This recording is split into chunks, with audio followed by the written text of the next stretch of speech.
webinar on new control trends, PC control, observer control, and convergence of PLC programming and IT, presented to you by the Motion Control Association.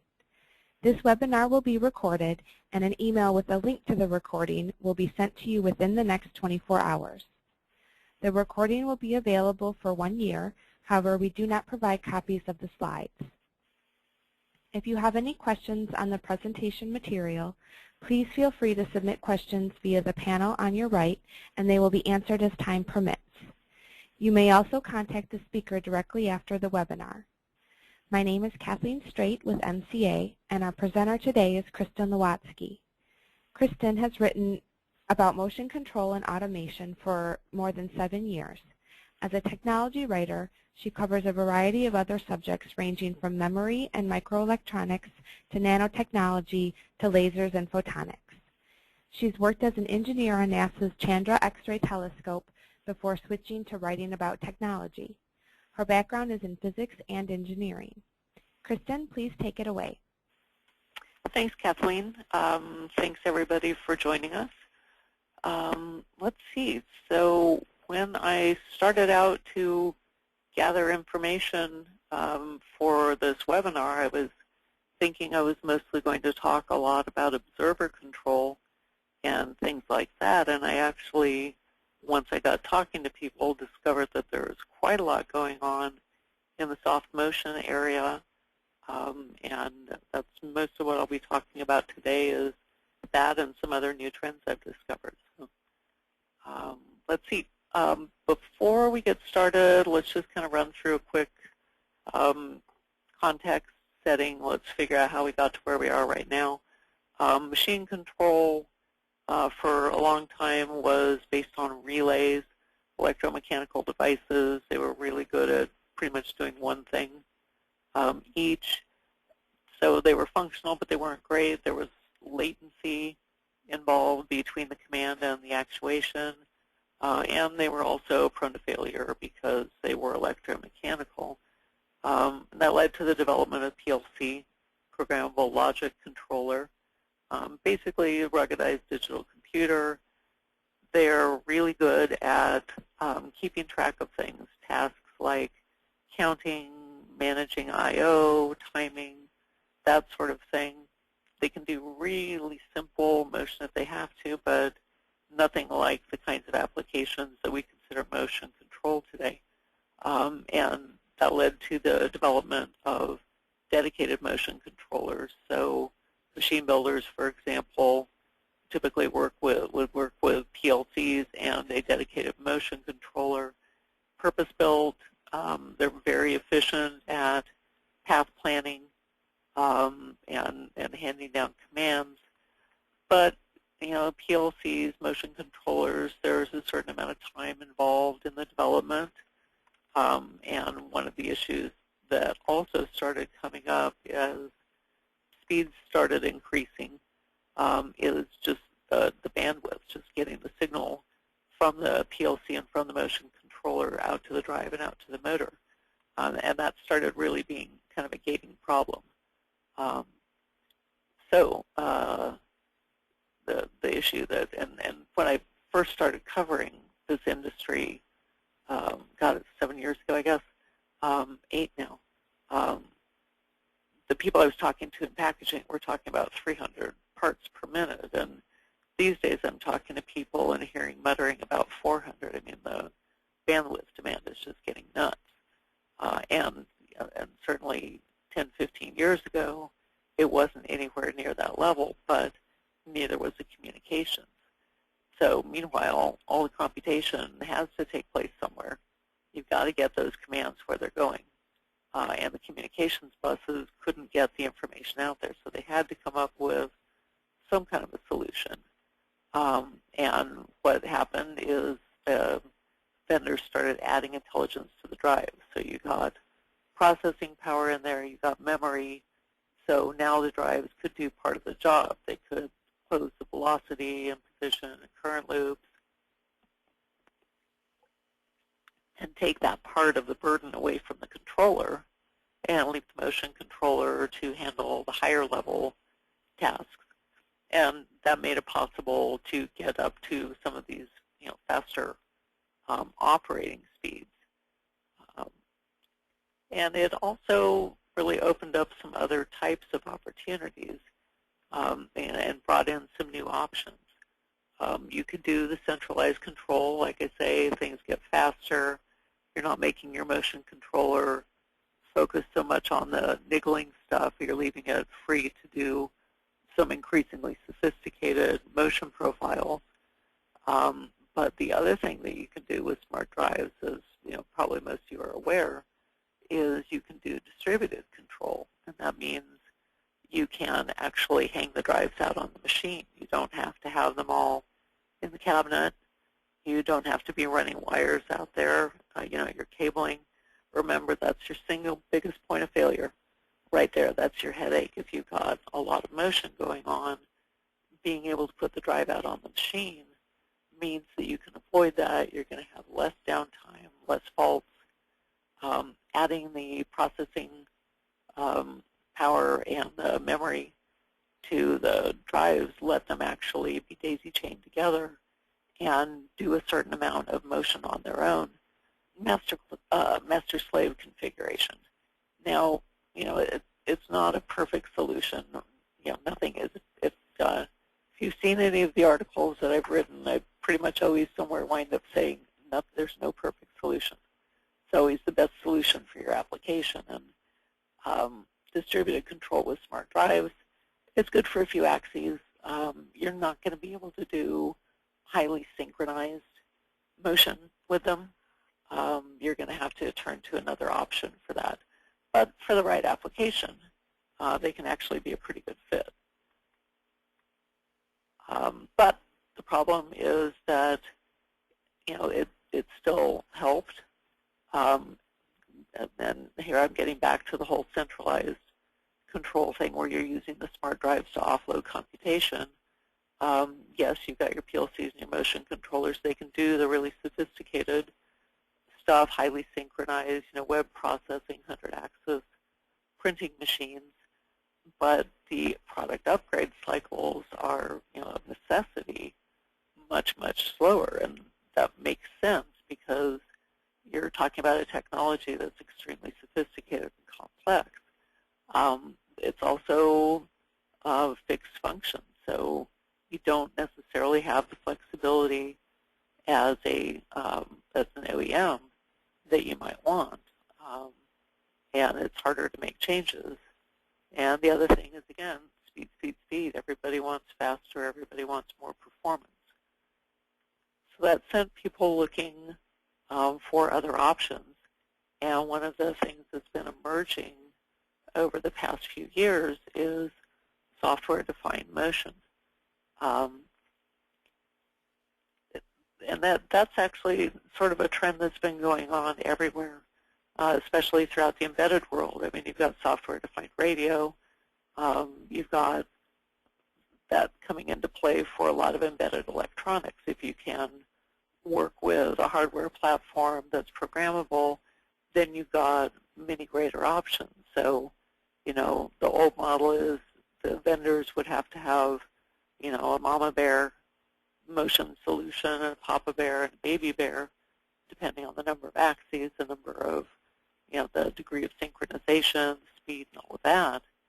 And today I was talking with a vendor a week or so ago, and he said, today we develop one soft controller, and you put that on your machine, and then you add however many axes you need to complete your solution. So that's the freedom that you get out of soft motion. And, sorry, my thing is hiding behind the little control panel, but soft motion, despite its name, is not a soft little bunny thing.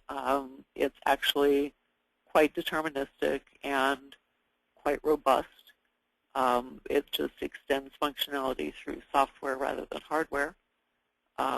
One of the advantages is that it's able to leverage advances in consumer electronics, because whether you're working with PCs or computer processors or embedded processors, all of that stuff is driven by the 10-ton gorilla of the consumer market and turns over very quickly. So you wind up with very fast development cycles, constant improvement. Now, that does beg the question, can that come back and bite you? I mean, anybody who, back in the early days, like me, bought a cell phone and left it in a cab and went looking to buy the same one, you're out of luck. The cycles on consumer electronics are blindingly fast. That said, everybody I've talked with about the issue really considers it a non-issue. There's not really a lot of concern that either processors built in to systems or systems that operate on industrial PCs will have issues with components going end of life. So, and that's talking with analysts and people up and down the food chain. So it sounds like we're pretty safe there. But since I was mentioning the word embedded, we probably ought to talk about that briefly before going forward, because different people consider the term differently. When I talk about embedded, coming from more of a microelectronics background, I think in terms of the classical embedded electronics sense. You've got something like your cell phone or your car key or whatever. You're resource limited. You don't have a ton of power. You have to be very efficient. You're space constrained. You're going to be in heat. You're going to be in vibration, and so on. So it's a tough environment, but it also tends to breed very tough, very functional components.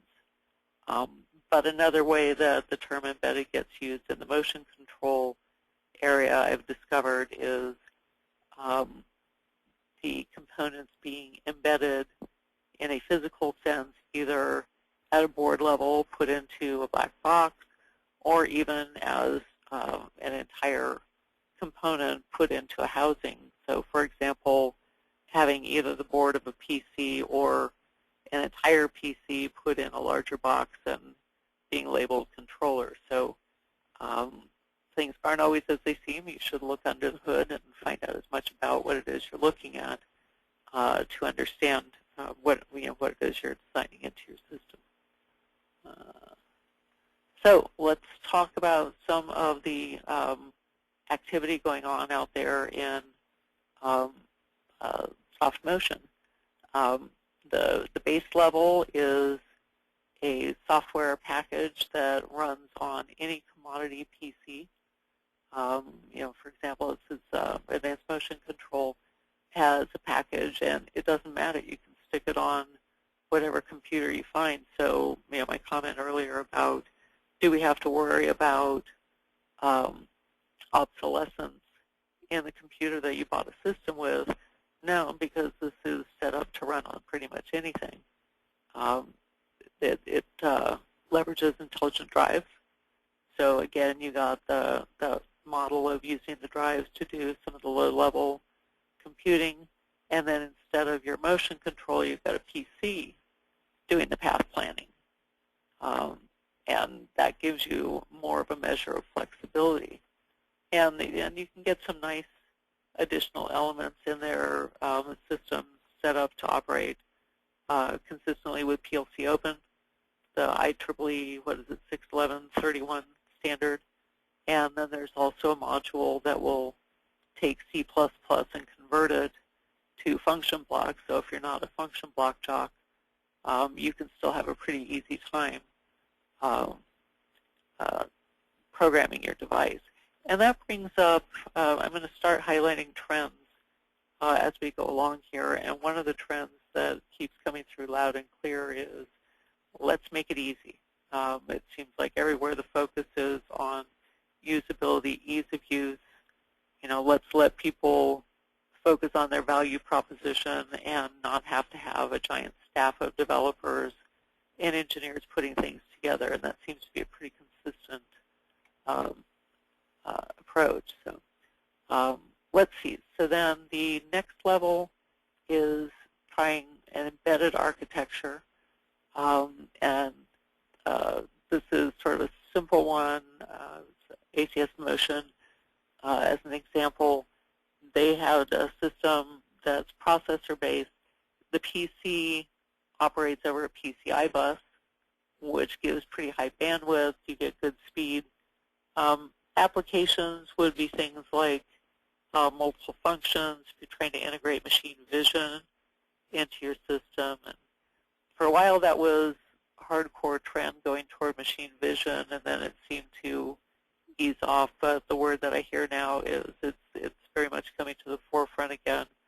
OEMs and machine builders really trying to work with machine vision in their applications. So the next level up on that, and this is where things really start to get interesting, ACS is actually doing a system based on a dual-core processor. And this is extremely cool because what they've got is one of the cores runs Windows, and you can do anything that's not critical on there. It plunks along and it does this Windows thing. But the other core, what they do is they wipe out the Windows, and instead they put on their own real-time operating system. And it's virtualized here so that the two, you've got the two cores, they are separated from one another. And that means that you can have the capability of the PC. You can run it using a PC processor, but your core that's running your motion is totally insulated from the Windows thing. So now you don't have to worry about that instability because, there's always that fear, especially if you're doing a 24/7 or any kind of a high-rel application, the last thing you want to do is have your system go down because of a Windows fault. So this is a slick way to take care of that and make sure that doesn't happen. What they've done with it is you've got between the two cores, there's shared RAM, so you're optimizing resources, but they communicate over an Ethernet link. So you've got very high speed going on, and if you are doing modeling or something on the PC, you can communicate it to the motion core. They're also using EtherCAT, and that's something, it seems like the last 2-3 months everybody I've been talking to has been really enthusiastic about EtherCAT. A lot of people I'm talking to are using it. And in this case, you've got the Ethernet, the Ethernet IP for the communications, but you've got EtherCAT for the device level, and that's kind of a trend you'll hear more about. Part of what's interesting about this too is it's sort of an odd duck in that it's not really distributed, it's not really centralized. You've got distributed in the sense that they've got the drives, the drives hung on the machine, not hang out, and that gives you your local control. But you do have the centralized path planning going on. So you're back to having the drives sort of take off the computational burden, but at the same time, you also have the advantage of getting them out of the cabinet, getting rid of the cable runs, that sort of thing. So again, another way of applying soft motion. Good applications for this. Ring architectures is one of the things we're talking about doing with it so that you wind up with a really resilient system. If you're daisy chaining drives together and one of your drives takes powder, you're kind of stuck. So with this approach, with a ring approach, you actually have a much more robust communication system. And another application, pick and place, fast, fast, fast. Let's get a lot of information going back and forth when you've got a large parts database and you're trying to do motion and probably vision in there too. So let's see. And then another really interesting one. This is actually a fun webinar to get ready for. There's some really neat stuff going on. In this case, you actually have a company working with, actually a couple of companies out there are using ARM Cortex MCUs. And we were talking earlier about embedded. This is classical embedded. You go over to EE Times and Electronics 360, and that's what you hear all about is ARM Cortexes, and they're putting them in everything under the sun. So again, you get the advantage of working with a component that's constantly being updated, constantly being renewed. They're small, they're robust. You get the economies of scale, so they're cheaper, and you get really high performance. So that's the good news. The not so good news is that the capabilities are limited. It's a device that's generally more often found in like cell phones and microwave ovens. So it's going to be able to do simple positioning, nothing complex. Electronic gearing, few axes of motion. You're not going to be able to draw a circle or do a dozen axes highly synchronized. But again, for the right application, it could be a very good fit. So next level up, if you want to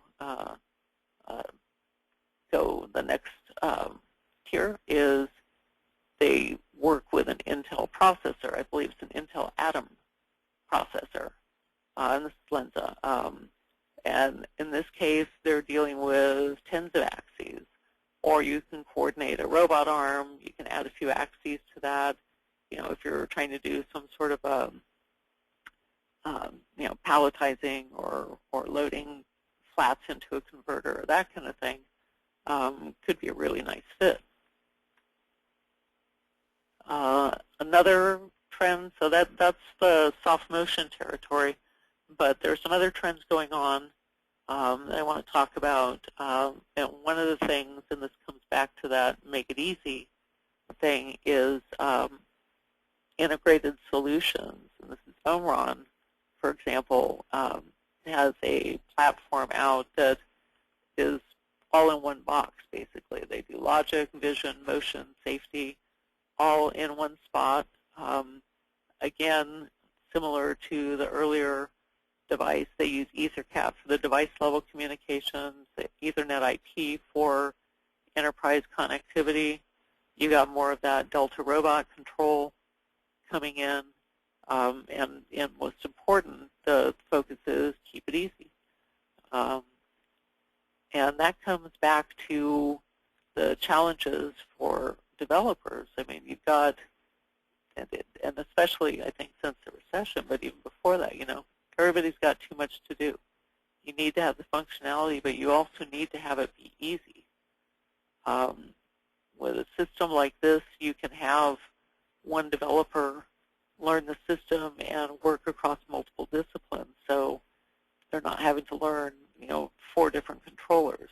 Or you can have multiple developers working together on the platform. You don't wind up having issues with your integration process. It doesn't slow things down.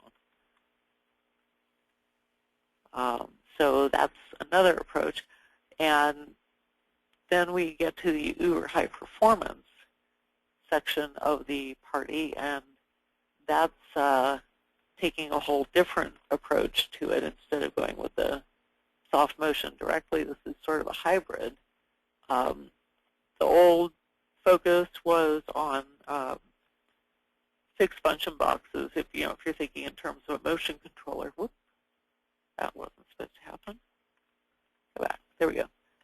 If you're thinking in terms of the motion controllers, they had fixed functions. They are really good at doing what they're set out to do at the very beginning. But a different approach is to go with something reconfigurable. If you've got an embedded processor and an FPGA, you can do that because you can reprogram the firmware. So suddenly you've got a flexible system that you can modify the way you want to without having it be a huge issue. You can, it's disaggregated. You're not tied together and tied to operations in a certain way. You can modify the functionality of your task blocks down to a pretty granular level. You can update one task without affecting the others. And that winds up again giving you a certain amount of flexibility, but also saving time. Because if you mess with one and then you have to go in and fix the others, it's the last thing you want to do. And unfortunately, part of this is covered up, but just a block diagram, basically. It's the FPGA, and then you've got the real-time system. Your FPGA does your control logic and your I/O triggering, and then the processor does the trajectory generation and your higher-level operations. But the good part is you don't necessarily have to be an FPGA jock in order to be able to work with the system. There's actually a GUI that will take care of translating your input so that you don't have to be able to program FPGAs. So let's see, more trends. We've got trends coming out our ears here. Right now, speed's kind of ticking along around the gigabit Ethernet, but it's getting ready to go up to 10 and even 100. And the interesting thing about that is the impact that it is likely to have on the control side of things. Because if you think about it, when we talked earlier about going to distributed control, the reason for, and smart drives, the reason for offloading the computational burden is because there wasn't enough speed to get the signal where it needed to go. Well, now that you've got higher speeds coming around with your gigabit, 10 and 100 gigabit Ethernet, you're not necessarily bandwidth constrained. And interestingly, I was interviewing somebody at Lenza, and the data that I got is that they're seeing much more of a focus towards centralized control. And you got the dumb drives are actually doing better than the smart drive market, and things are going more centralized. So it's almost like one of those resonant equations that you saw in undergraduate chemistry, where it goes back and forth. You go until you get bandwidth constrained, and then you push things out to distributed and smart drives, and then when things speed up, you can go back to dumb drives and do more precision. So it looks like we're starting to trend the other way. It'll be interesting to see how long that lasts. But what can that kind of speed do for you is the question. And a couple of applications that can be enabled by being able to go to those higher speeds. Rigid gantry is actually pretty interesting, because you think, well, you could have 2 stages, what's the big deal? But if you've got any latency between drives, and you're probably going to have latency between drives, all of a sudden you're not going to be able to operate that gantry as smoothly as you want to. So it's actually pretty important. You need to be able to close your loop at 10 to 20 kilohertz in order to remain stable. Can't really do that with distributed drives. You really need to have ultra-fast centralized control. So, and it, kind of, you can loosely group this as multiple in, multiple out systems. Another example would be vision-guided motion, and that one is also a challenge. Especially remember earlier I was talking about 30. Actually, no, I'm talking about it now. The speed that is happening right now in vision and inspection is just getting nuts. I mean, thousands of cans or parts per minute going by. So you've got a system that's got to be able to inspect, that's got to be able to process, make a decision, take action, whether that's rejecting a part or positioning it, or handling it in some way. You're getting inputs from a number of places. You've got to be able to process quickly. Again, that's where this dual core type thing, for example, or the all-in-one box, that's where you start really getting some benefit from those approaches. So, and let's see. I know I've been talking a lot about centralized control, but also don't count out distributed control, because there are still benefits to be had for the right application. You have the sharing the computational burden and fewer points of failure, smaller cabinets or no cabinets at all, yay. But these days it's also helpful in that you can include some modularity into your design. With distributed control, you can reuse code. You can distribute it in a kind of a more interesting way that's going on. You get multiple controllers on a machine, and each controller handles the subsystem. And again, that's where you can, you're modular, you're reusing your code. You can synchronize them across the network, and you wind up with distributed control and all the benefits of that, but you've got a global synchronization. So it's actually a really powerful approach. But that's not the only thing that's going on in the control sphere. There's actually some pretty cool stuff happening in terms of the tools that are out there. Again, it's coming back to ease of use, but also the power that you can get out of some of these more sophisticated control solutions that are going on. Something you wouldn't have seen even like 10 years ago is controls platforms. Now you can get them. You can do simulation. You can do diagnostics. You can optimize. That's where things like observer control come in, where you're modeling and changing the system and modifying, coming up with very sophisticated motion profiles in order to reduce settling. You've got adaptive algorithms, you've got model-based controls. These are some really sophisticated techniques, and you're not going to need them for maybe bottling soft drinks and things like that, but you may very well need them for applications like nanoscale positioning or semiconductor, and those tools are starting to be much more accessible. You don't necessarily need to be in an academic environment anymore doing that. It's the kind of thing that you can get as part of your motion platform.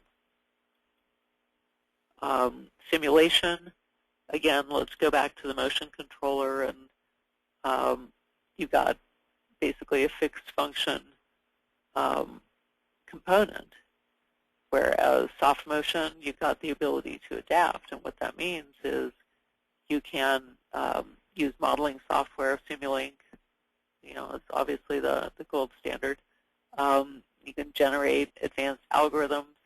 With that, you can run through options and validate it offline.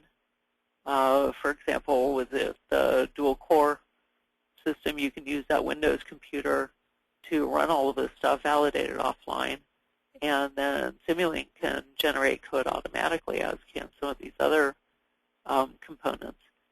Some vendors out there are offering pre-configured Simulink control loops, so that comes as part of your system, and then all you do is go in and tweak it, modify it for your mechanical components, and you've got an opportunity to see how your system's going to respond before you ever actually apply it to the machine. And that doesn't mean that you're not going to have to apply it to the machine eventually, and you're not going to be able to run it fully through its paces. There are behaviors that you're only going to find running it on the machine, but you can go a long way before you ever get that far with simulation, especially when it's accessible to you.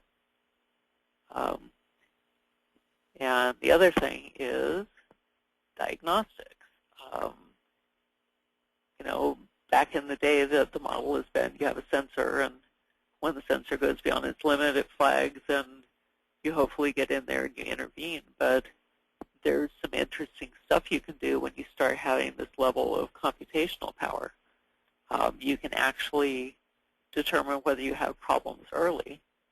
But the more interesting thing is that you can actually use, if you've done the modeling and you understand all the degrees of freedom in your control software and your control hardware, then you got the opportunity to make tweaks. So, maybe if your sensor is going beyond its limit, you don't have to shut down the line and repair. Maybe you've got the option to adjust other aspects of machine operation that will still get you within your operating parameters just fine, and without doing any downtime, because it depends on the industry. Automotive, I think, last number I heard is a day of downtime can cost $1 million. And semiconductor, it's an obscene amount of money, just even for an hour of downtime. Whoops, I'm sorry for that. There we go. So anyway, that's kind of interesting there. Another one is software portability, as far as the trend goes. And this is something that's just starting to really be implemented. There's a lot of talk about it. Obviously, if you're a developer, anytime that you can save and not have to reinvent the wheel, that's a good thing. You want to have things be consistent across your platform. You don't want to have to rebuild stuff. You don't want timing issues. The only advice I would say is look carefully at the product you're getting and just make sure that it can indeed do that.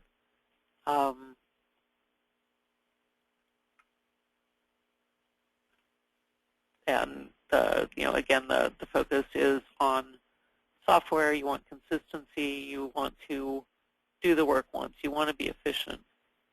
You basically want the same tools that you would expect in any object-oriented programming environment. And that's kind of the trend that's underway now. They're really starting to get to be some great tools out there.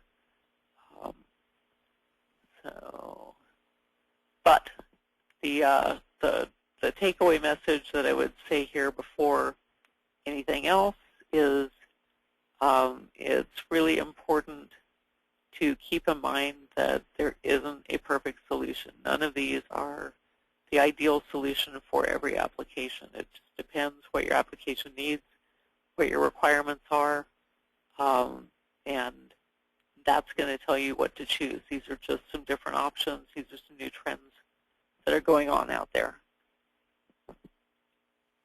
And let's see, in summary, soft motion, got some really interesting stuff going on out there. A lot of companies are really taking advantage of a number of different types of tools and options out there. Simulation and development tools, that's really interesting, a very active area, and it's impressive the amount of kind of firepower that's out there. 5-10 years ago, there was no way you would be able to have that kind of capability in your controller. You would have a, maybe offline in another computer somewhere, but you wouldn't be able to have that kind of easy access to it. Ease of use, again, that just comes up over and over again, and it seems like a no-brainer, but I'm really hearing it a lot more than ever before. And the other thing is, again, some of these hybrid solutions that combine multiple technologies to kind of get to an integrated package. There's some nice stuff going on there. And I'm going to take my screen off full screen because my little WebEx stuff disappeared. So let's see what we have here. So I'm actually done. We just have time probably for one question, Kristen. Okay. We have a question. Soft motion can't be perfect. What's the downside? Well, there is always that. Yes. Yeah. Actually, I should have had a slide on that. It's definitely not perfect. There are some issues that it can be a challenge. If you've got techs who are used to go to the supply cabinet and get the box, and when you get a failure, get the box, go over, plug it in, you're fine and dandy. that's one thing. It's a whole different ball of wax when they're dealing with a programming environment. So you've got to find out whether you've got that skill set in-house. Now, connectivity has kind of opened up some different options there. You don't necessarily, if you've got a fault that your staff can't deal with, you don't necessarily have to stick someone on an airplane and fly them out. They can sign in over the net.